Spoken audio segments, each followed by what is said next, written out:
ជំពូកទី7ស្នាមស្លាកនៃការចងចាំមួយសប្តាហ៍ក្រោយពីព្រឹត្តិការណ៍នៅក្នុងព្រៃនាការជីវិតរបស់ម៉ាលីសធីរីនិងសុគង្គាហាក់បីដូចជាត្រឡប់ទៅរបៀបដើមវិញប៉ុន្តែនៅក្នុងភាពស្ងប់ស្ងាត់នៃរាត្រីនៅពេលដែលភ្លៀងធ្លាក់ខ្លាំងៗពួកគេនៅតែឮសំឡេងយំដែលមកពីចម្ងាយហាក់ដូចជាការរំលឹកថាអ្វីៗមិនអាចភ្លេចបានឡើយម៉ាលីសបានចាប់ផ្ដើមគូររូបភាពនៅក្នុងកំណត់ហេតុរបស់គាត់រូបភាពនៃភ្នែកក្រហមពីរក្នុងភាពងងឹតនិងរូបរាងស្រមោលដែលគាត់បានឃើញ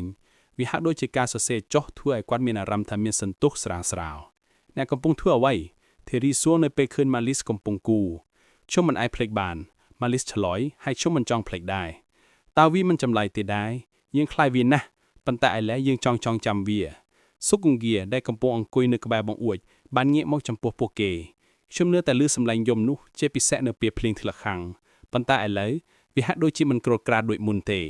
ពួកគេបានរកឃើញថាពួកគេមិនអាចចាក់ចេញពីបទពិសោធន៍នោះបានឡើយវាបានក្លាយទៅជាផ្នែកមួយនៃពួកគេដូចជាស្នាមស្លាកដែលមិនអាចលុបចោលបាននៅក្នុងចិត្តរបស់ពួកគេ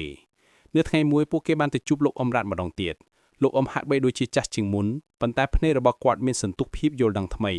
ពួកអ្នកបានផ្លាស់ប្ដូរលោកអ៊ំនិយាយដោយមិនងាកមើលពួកគេវាមិនអាចជៀសវាងបានទេការជួបប្រទះនឹងអ្នកថែរក្សាដីធ្លីតែងតែផ្លាស់ប្ដូរមនុស្សតើលោកអ៊ំមានន័យថាមានអ្នកដទៃទៀតដែលបានជួបវាដែរឬម៉ាលីសសួរលោកអ៊ំរ៉ាត់ស្ងប់ស្ងាត់មួយសន្ទុះបន្ទាប់មកងាកមកមើលពួកគេខ្ញុំបានប្រាប់ពួកអ្នកអំពីសៀនប៉ុន្តែមានអ្នកដទៃទៀតអ្នកភូមិខ្លះដែលបានចូលទៅក្នុងព្រៃនិងត្រឡប់មកវិញដោយផ្លាស់ប្ដូរពួកគេមិនដែលនិយាយអំពីអ្វីដែលពួកគេបានឃើញនោះទេតើពួកគេឃើញអ្វីធីរីសួរពួកគេមិនដែលនិយាយឡើយលោកអ៊ំឆ្លើយប៉ុន្តែពួកគេចាប់ផ្ដើមធ្វើការងារខុសពីមុនពួកគេបានក្លាយទៅជាអ្នកថែរក្សាព្រៃអ្នករក្សាសិល្បៈបុរាណឬគ្រាន់តែជាអ្នកដែលចេះស្ដាប់សំឡេងនៃធម្មជាតិតើវាជាបណ្ដាញមួយឬម៉ាលីសួរអ្នកដែលបានជួបវាហើយត្រូវបានផ្លាស់ប្ដូរលោកអ៊ំរ៉ាត់ញញឹមយ៉ាងទន់ភ្លន់ខ្ញុំមិនដែលពិភាក្សាអំពីវាប៉ុន្តែខ្ញុំគិតថាពួកអ្នកគឺជាផ្នែកមួយនៃអ្វីដែលធំជាងនោះឥឡូវហើយនៅពេលដែលពួកគេចាក់ចេញលោកអ៊ំឲ្យទៅពួកគេនៅសៀវភៅបុរាណក្បាលមួយយកវាទៅវាមានចំណេះដឹងដែលបានបាត់បង់អំពីតំបន់នេះប្រហែលជាពួកអ្នកអាចរៀនអ្វីមួយពីវាសៀវភៅនោះពោពេញទៅដោយគំនូរបុរាណរឿងព្រេងនិងកំណត់ត្រាអំពីធម្មជាតិនៃតំបន់នេះពួកគេបានរកឃើញថាមានប្រពៃណីយូរយ៉ាវណាស់មកហើយនៃការគោរពព្រៃឈើនិងអ្នកថែរក្សាដីធ្លីពួកគេបានចាប់ផ្ដើមស្វែងយល់ថាអ្វីដែលពួកគេបានជួបប្រទះមិនមែនជាខ្មោចឬអារ្យ័ក្សទេប៉ុន្តែជាផ្នែកមួយនៃប្រពៃណីបុរាណដែលគេបានភ្លេចម៉ាលីសបានចាប់ផ្ដើមគូររូបភាពអំពីព្រៃឈើនិងសត្វព្រៃធីរីបានកត់ត្រារឿងព្រេងនិងចម្រៀងបុរាណសុគង្គាបានរៀនអំពីរុក្ខជាតិនិងស្មៅព្រៃដែលមានសារៈសំខាន់ខាងវិញ្ញាណពួកគេបានរកឃើញថាតាមរយៈការស្គាល់និងការគោរពធម្មជាតិសំឡេងយំនៅពេលយប់បានកាន់តែទន់ភ្លន់ឡើងនិងពួកគេអាចគេងលក់ដាវបានកាន់តែល្អនៅថ្ងៃមួយពួកគេបានសម្រេចចិត្តត្រឡប់ទៅកាន់ព្រៃនាការម្ដងទៀតប៉ុន្តែលើកនេះគឺនៅពេលថ្ងៃពួកគេមិនបានចូលទៅជ្រើទេ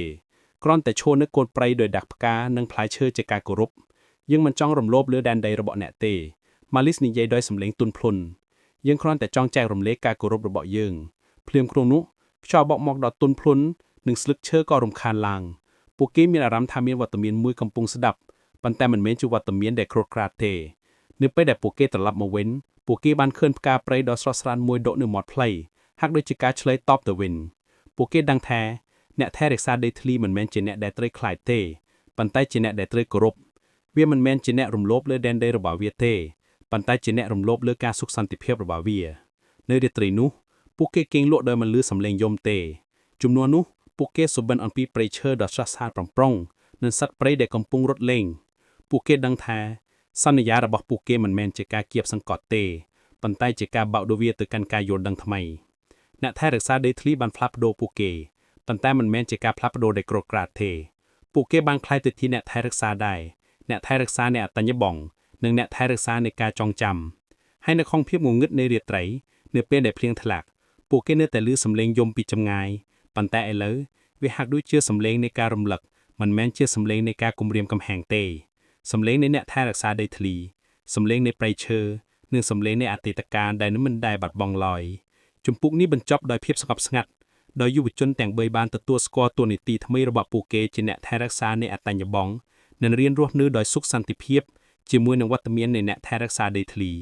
នៅជំពូកបន្ទាប់ខ្ញុំអាចបង្ហាញពីរបៀបដែលជីវិតរបស់ពួកគេបន្តទៅ